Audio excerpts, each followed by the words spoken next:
Hello, my name is Cleave Bourbon. I am the author of The Harrowing Path, Red Mage Ascending, plus a lot of other stuff out there that you may or may not know. I don't know. Anyway, today I want to talk a little bit about editing. Um, and the reason why is because a lot of times you get the advice as an author or you're an aspiring indie author to get an editor. You need an editor. You don't want to publish a book without a great cover. So you need a cover artist of some kind that, fits into the genre that you're writing in. And secondly, you need an editor. You don't want to put something out that's, unedited that might reflect badly on you or on the indie author community. But hardly anybody ever shows you what it looks like to get something back from the editor and how to implement the changes. So I'm going to take it one step further and say, yes, you need an editor, but also it might be a good idea for you to see firsthand what you get back with an editor and how I personally implement the changes. Now, my genre is fantasy and science fiction, so mine's gonna be a little different. Now, I had to obtain the permission from my editor because I didn't want to just throw her work up on a YouTube, video without her knowing what I was doing or without having her permission. So she gave me her permission. My editor, her name is Courtney Umphris, and she's great at what she does. She's very reasonably priced as well, because a lot of times when you try to get an editor out there, you'll run into that situation where it's sometimes almost too expensive. Well, how do I put this exactly? It's very expensive to get an editor a lot of times, but Courtney's very reasonably priced for what she does. And so I highly recommend her. I'll put her information down in the description below so that you can hire her yourself if you want to, because she is actually out there working. So without further ado, let me go ahead and hit the button here, and I'll show you this chapter that I got back from her recently. Now, some of you may know, if you've been with this channel, or if you're a subscriber. If you're not a subscriber, you should be a subscriber. Go ahead and subscribe if you would, please. If you know me, you know that I write on the dark pages with the white, the dark mode is what I'm trying to say, or I work in dark mode. The reason why is because it's when you stare at this for hours and hours. I highly recommend that you use dark mode if you use Scrivener, or if you use Word, like this is in Word. That you use dark mode, because it's so much easier on the eyes, especially if you're writing at night. Oh my gosh, that whitish bluish, beacon of pages that are flying in your face is harsh after an hour or two. I can get a lot more written in dark mode than I can in light mode. Might be because my eyes are older too, but anyway. So if you look at this, it looks like a train wreck. It looks like a bloodbath. Because the track changes are in red. This does not mean one thing that you have to remember is this does not mean that you're a bad writer or that you're not good at writing. A lot of these are things that she's trying to help you improve on. Here's the thing: when you're writing, you work against yourself if you are trying to edit and write at the same time. You create out of one side of your brain, and your analytical side, your editing side is the other side of your brain. So when you're trying to write and edit at the same time, you're actually working against yourself. So your job as a writer is to write. So you shouldn't worry about punctuation. You shouldn't worry about grammar too much when you're writing. You should be worried about the plot and how to put the story together, and you should be worried about your storytelling. That's number one. Number one is your story, and it is your plot. Because think about this: if you tend to worry too much about grammar, no one ever says, hey, you should read this book. The story is terrible, but the grammar is great. You'll love it. No one ever says that. No, the grammar is important, and if your grammar is off, then of course it's jarring to the reader, and it makes them read it, and they're like, oh, this is terrible, But there has been books out there that have had terrible grammar. However, the story was great, and so we let it fly. There's books out there right now that have horrible giant plot holes, but we still love them. Harry Potter comes to mind a little bit, has some problems if you really think about it, but we tend to gloss over those problems because the story's so good and we love it. So anyway, So this is the chapter 1 of one of my epic fantasy books, and as you can tell, it's got this is the first draft that I sent to her, and she just sent it back to me. And I'm just going over this one chapter. So this is just one chapter that we're looking at. So the way that I do this is I don't look at this and think, oh my gosh, it's a bloodbath, I'm a terrible writer. It wasn't my job when I put this down for the first draft to do all the editing. I mean, that's why I'm sending it to an editor. Even though I have 2 English degrees, I don't try to write the perfect paper right off the beginning. I don't try to write the perfect novel from the very beginning. I just write and try to do the best I can. Now, what I do sometimes is when I finish writing a chapter like this, I'll go through it pretty comprehensively before I send it to the editor, so that maybe it doesn't come back as much. But I'll tell you this, I kind of stopped doing that because no matter how much I tried to make it perfect before I send it to the editor always finds stuff, because you just can't, if you're the author, you just can't write the perfect paper necessarily. I know there's somebody out there, I can hear you right now saying, challenge accepted, I'm going to try that. Well, try it, go for it, see what you get. I mean, the editor's job is to find things or to help you improve on stuff. So they're going to find something every single time. There's going to be something that that's their job. So you can imagine, it's like this is what I always thought about story time. It's what I always thought about consultants when I actually taught school in high school. They would bring in consultants that would sit in your class, and they would look over your class, and they would give you advice and stuff like that. It used to drive me crazy, because I told another English teacher that I was working with that, of course, the consultant's going to find things wrong with your teaching, because if they don't, if they go and report to the administration and say their teaching is perfect, they did a great job, I can see nothing wrong, and they did tell like very many teachers, they would quit hiring them, because they're not finding, their whole thing is for them to help you improve. And if they're not finding anything, they think everything's fine, then why do you need to hire them, right? So of course they're going to find stuff wrong. That's why I always hated them. I always hated them in my class, because like they're going to find something wrong. They're going to find lots of something wrong, because if they don't, they're out of a job. So I'm not saying that editors are like that. Editors are there to help you improve as well, but they're going to find something, because if they don't, they will probably feel like they have not done their job. Okay, so, but anyway, the reason why they will find something, I just realized that I probably made it sound like editors are bad, but let me backtrack a little bit on that. The scientific evidence says when you're writing, your brain tries to help you. Okay, so you'll skip words, and you'll make little mistakes and everything. And as you go back and try to read it, try to edit yourself, your own work, your brain tries to help you, and it will let you see what you thought you wrote instead of what you actually wrote.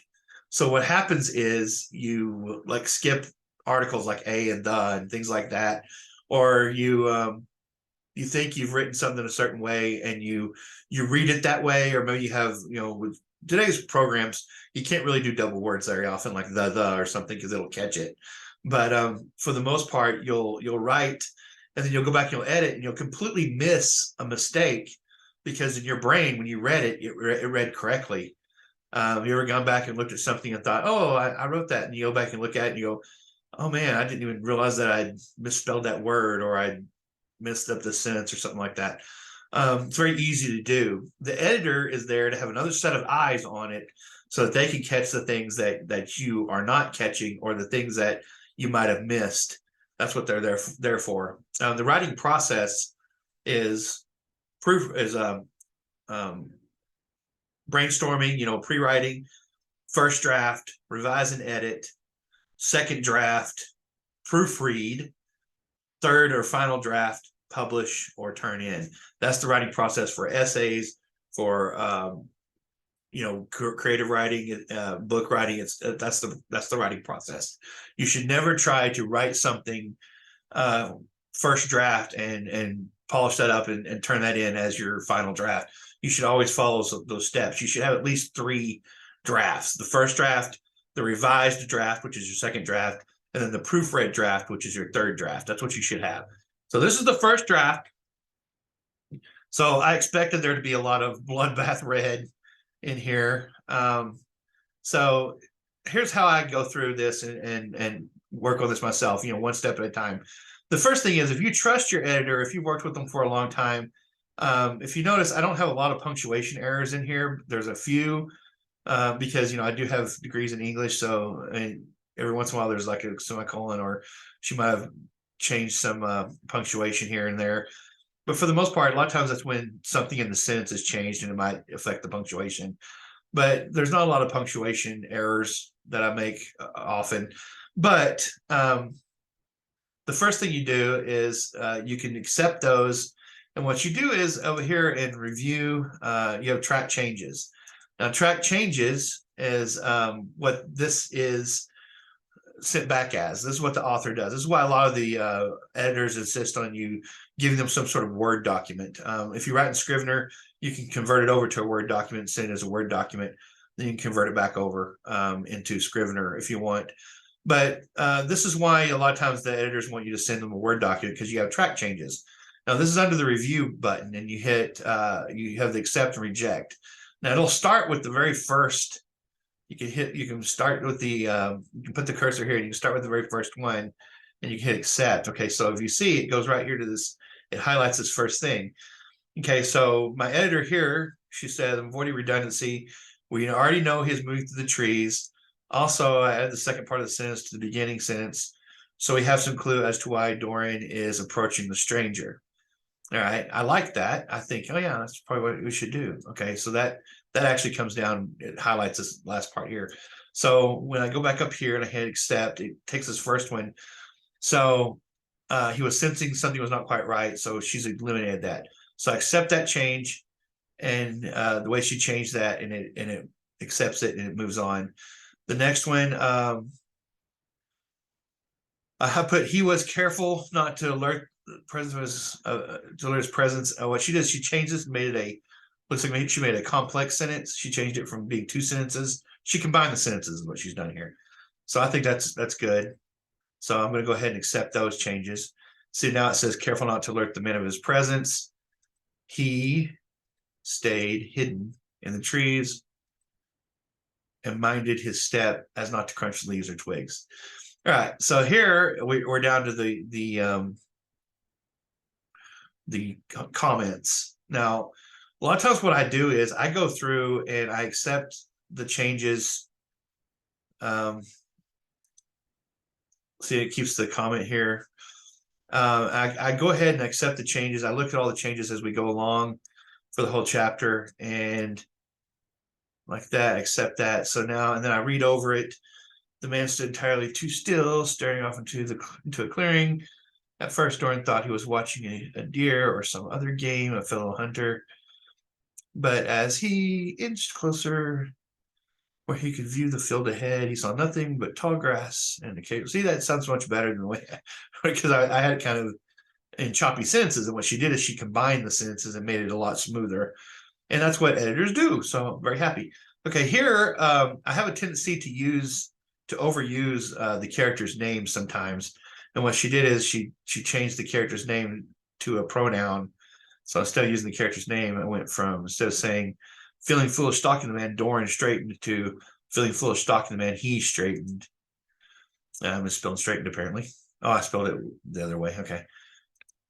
And okay, and she took out and was and just made it about. So feeling foolish, stalking the man, he straightened, about to call out to him, and then she put a comma there. See, perfect, good. So what I do is I go through and I accept these changes like this, and I leave the comments. I really don't look at the comments too much. Like in this one, I might look at it where it says we already know it's black because the cloak on the guy's black or whatever. I've already said that it was black, and she caught that, because when you're writing, sometimes you forget that you've written something ahead, or you might have gotten distracted and got a drink of water or something, and you came back and you forgot you already said that, and you wrote it, you write it again. Well, you're not going back and editing anything, so that's something that the editor is going to catch because they're reading it for the first time. If you'd not done that and you'd sent it off to be published without the editor, then your reader would have caught that, and that would have been bad. Your reader would have said, "Oh, we already know that's black," and it'd make your writing look terrible. So that's one of the reasons that right there is one of the biggest reasons you have an editor, is she's going to catch that when you're not. Okay, so what I do is I go through, I'm not going to make this a big, huge, long video. So what I do is I go through and I accept all those changes. And I have worked with Courtney for years, so I don't really, just looking and glancing through this, I don't really see anything that I probably would not do. So what I would probably do in this case that I would not suggest you do with if you're getting an editor at first until you trust them, you can go down to accept and you can hit accept all changes and stop tracking.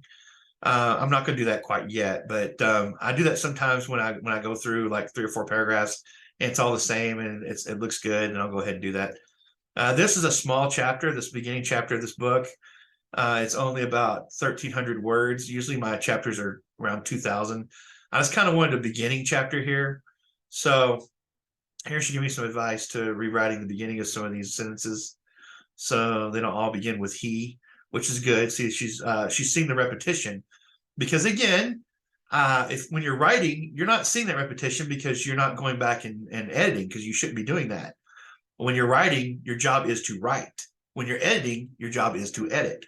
So I'm not going back and looking at repetition necessarily, unless unless I try to edit a little bit before I send it to the editor, which I do that sometimes. I do try to polish it as best I can before I send it to the editor. But in this case, I didn't. I'll just admit it. In this case, I just kind of wrote it, put together, kind of glossed over it a little bit, and then I sent it to her because it's a new chapter that I'm putting on an existing book. Because I wanted to give a little bit more in-depth information and a little more foreshadowing for the book. So it's one I created like after the fact. So I kind of just did it kind of quickly. And so I was kind of relying pretty heavily on her to catch anything like she did. She caught overusing he or overusing the character's name. All right. So well, I was hoping I should have made on purpose. I should have made more grammar mistakes, but not grammar, but punctuation. Because I was going to show you that I usually go through here and accept these changes with the punctuation, but I don't have very many punctuation errors here. A lot of these are just changes. All right, so let me go through here real quick. This first part. All right. So now, let's see, I'll go back and reread this. Dorn froze in his tracks as I darted to the young man, now raising his bow to aim at the creature. Okay, so forth, so far. See, she did smooth it out. What she did too is, if you have some short, choppy sentences and they don't sound very flowy, is that a word? Flowy? A lot of times your editor will say, hey, you can combine these sentences and make it sound better. And that's what's happened here. If you read these first 2 paragraphs now, they flow probably quite a bit better, because when you're writing, you're doing you're thinking about stuff, you're thinking about how the characters are interacting and what's going on and how you're foreshadowing it to later, and you might not be working exactly on combining sentences and stuff. I highly suggest that once you get finished writing your first draft of like a chapter, that you go back over it and you self-edit as much as possible. Again, I didn't do that with this particular chapter, but normally I would do that. What I would do is I would write something for one day, and then the next day when I'm about to start to write again, I would go back and look at everything I wrote the day before and edit it with my editing cap on and edit it the best I could before I started writing the next part of the book. The reason why I do that, there's 2 reasons. Number one is because it allows me to edit as I go. And number 2, it catches me up back on the story where I'm at, so that I remember where I'm at, and I know when I start writing the next part, it refreshes my memory on everything that I've written the day before, so I understand it. The self-editing part, when I edit as best I can, you edit as you go.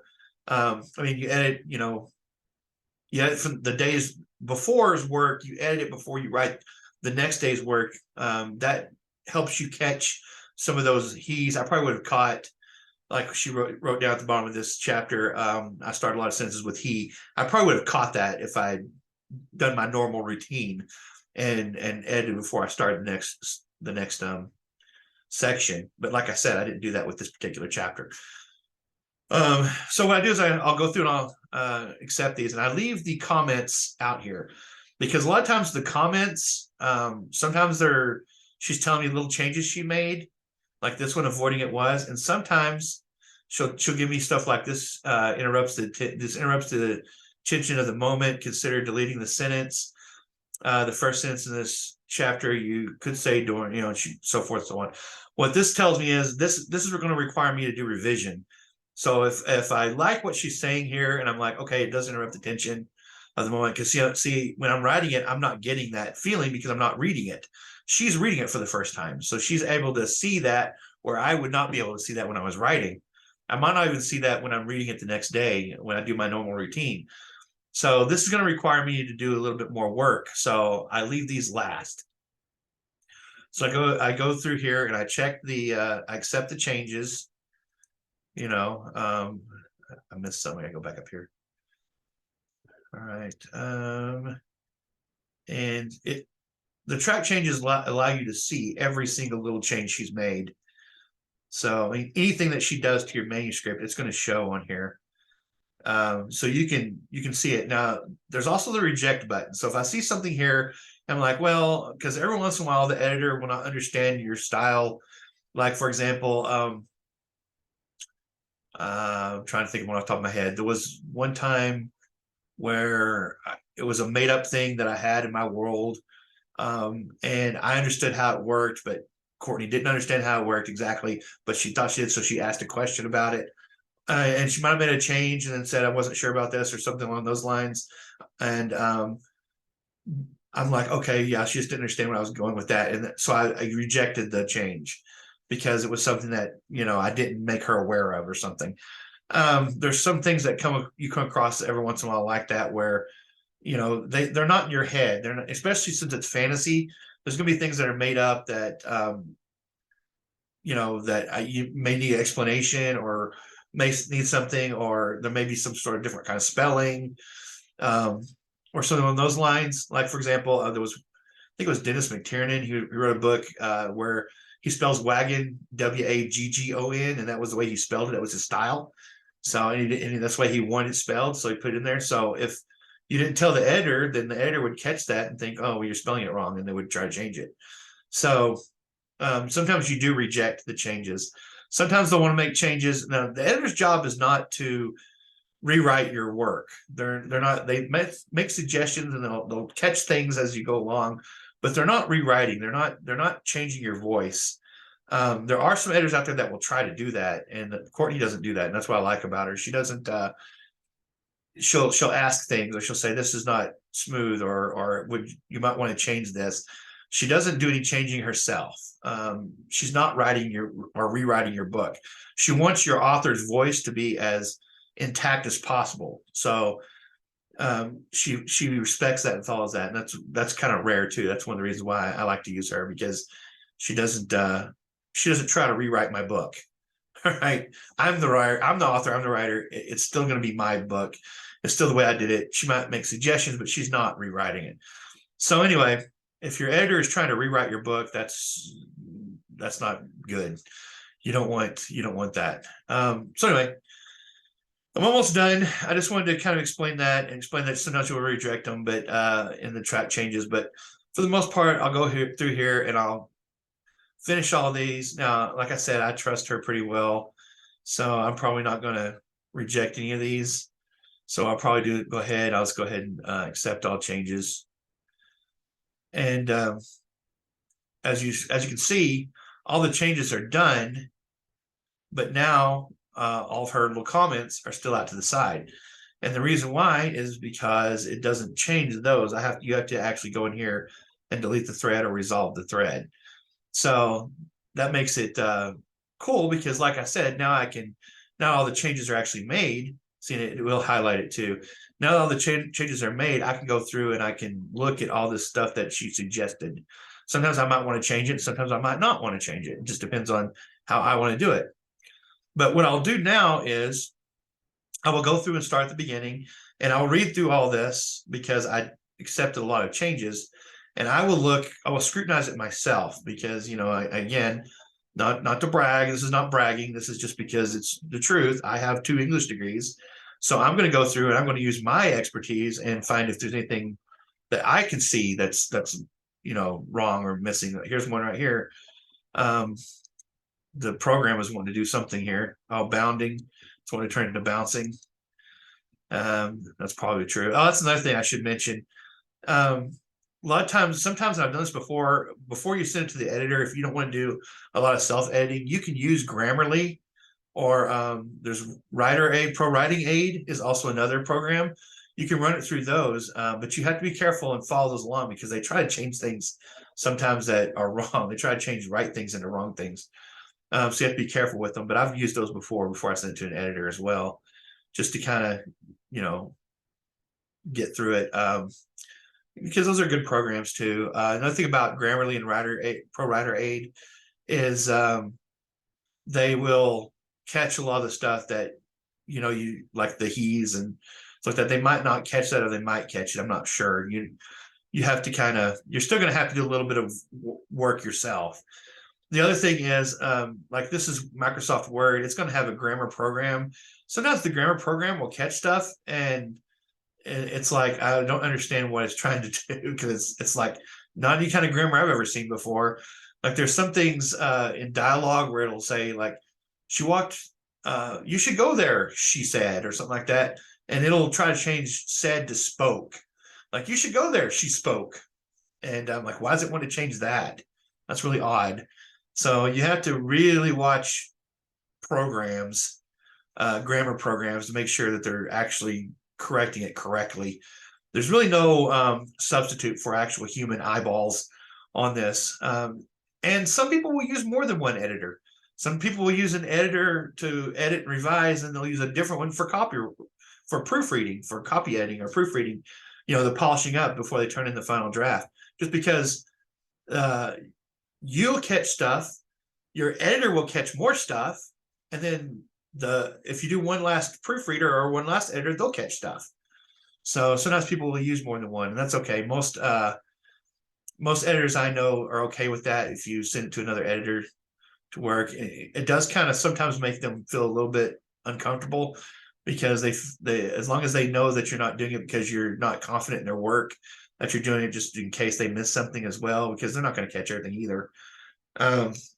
It's okay, but I probably wouldn't tell my editor. If I used another editor, I probably wouldn't tell her that I was using somebody else. Sorry, Courtney, I probably wouldn't tell you, just because I wouldn't want to make you feel like you were inadequate in some way. It's not about that. It's about, when authors do that, it's about trying to make sure that they have the most perfect manuscript possible. So by getting more eyes on the paper, you're getting even more. The idea is you're getting even more value, and you're getting even more. You're catching even more things that are possible to catch. I hope that made sense. But anyway, so the last thing I'll do, and this is the time-consuming part, the accepting the changes and going through and even looking at every little part. That's not the time-consuming part of editing. The time-consuming part of editing for the author is now going through all these comments and having to rewrite stuff, or look at the perspective of the editor and like, okay, this interrupts attention. Does it? Okay, let me look at that. And okay, that interrupts it. I actually like that sentence. I might not want to take that sentence out, and you're actually going to look into it. And you might write something. It might have you to write another paragraph, or you might take that out and it still makes the everything flow perfectly well without it. That's the time consuming part. So can't use this phrase anymore since this is when I first started this, I should explain this part. It says we don't know who Trindon is. Trindon's another character in my book. At the beginning of this, I had another paragraph on here that talked about Trindon and stuff, and it was just kind of out of place. It didn't really fit with this. So we removed it before I sent it to her. I removed it before I sent it to her because I thought we talked about it, and when we were talking about editing, and she agreed that I probably should remove it. So I did, and then there was a part down here that I left in that where is it at? Right here, almost as well as Trindon. We don't know who Trindon is yet. He hasn't introduced into the third chapter now. So I need to take that out and fix that. See, again, that's something that if I would have turned this in and tried to publish without having an editor, that would have been left in there and people would have been confused, like, who's Trindon? So avoid repeating hope. Okay, see, I repeated hope a couple of times. Anyway, this is what an editor does. So I'm going to go ahead and end it here because I think this is getting a little bit long, and just wanted to kind of show you what it's like to have an editor, what it's like to get back to editor's work. And I hope that you saw the value in this. If you like what you saw with what Courtney did, I will put her information down in the description, like I said. And also, that's what an editor does. And hopefully, I explained it adequately without making it seem like editors are bad. Editors are not bad; they're great. I just want to say one last thing about writing and editing. When you get back a manuscript and it looks like that, it has a lot of red in it, and it's really been changed a lot, or there's been a lot of information on there. It does not mean you're a bad writer. Your job is to write. Your job is not to edit while you're writing. That's not what you should do. So, but what you should do is you probably should do like I did. You probably should go back after you've written it. You probably should go the next day and actually look at what you have written and catch some of that yourself. You will catch some of it, and polish it up as best you can before you send it to the editor. Because I've talked to some editors, and I've talked to Courtney about this before. If you don't do anything and you send it back to them, or you send it to them like from your first rough draft, that's a lot of work for the editor because they're trying to catch everything and trying to fix everything. So if your manuscript, if you just wrote it and you didn't try to do any kind of editing, or you didn't run it through Grammarly or Pro Writing Aid or anything like that, it's going to be a nightmare for them, and they're probably going to end up charging you more money. Let's put it that way, put it bluntly. By using Grammarly or Pro Writing Aid, or if you have an English degree like me and you go back over it yourself, you do some editing before you send to the editor. It may or may not be cheaper depending on the editor, but you will get your manuscript back a lot faster because they don't have to do as much work on it as they would. They're still going to find something because nobody's perfect. You're not a perfect writer. I'm not a perfect writer. They're not perfect editors. No one's perfect, so they're going to find stuff. The second thing about editing that I wanted to say real quick is once you get your work back and you edit it again, one of the things that really makes editors mad is when you get back your manuscript and you implement the changes or whatever, and then you think, well, I didn't really like this part, so you rewrite a part of it, like you rewrite a chapter or you add another chapter, and you don't send it back to the editor again, and then you put it up on you publish in KDP or somewhere, Kindle Direct Publishing, and you put down that this was edited by Courtney Umphris, and you've made a bunch of changes that she didn't go through, but it says that she is the editor, and then there's a bunch of mistakes, and it reflects badly on the editor. They do not like that at all. They don't like it when you've rewritten stuff and you haven't, and you say that they've edited it, and there's big sections of your book they didn't edit, and those sections are bad, and it reflects badly on them. They do not like that at all. So I would suggest that if you do make major changes after you have the edit back from the editor, you send it back through them or work out some deal with them. Like, here, you edited this, but there's these couple of sections that you didn't edit. Would you want to go over those again? Most of the time they will, because they don't want something showing with their name on it that says that they edited it when they didn't edit it, and it's it's reflecting badly upon them. They do not like that. So if you make big changes, you look at it and you look at their work that they've done when they come back and you did not accept any of their changes, and then you say it was edited by so-and-so.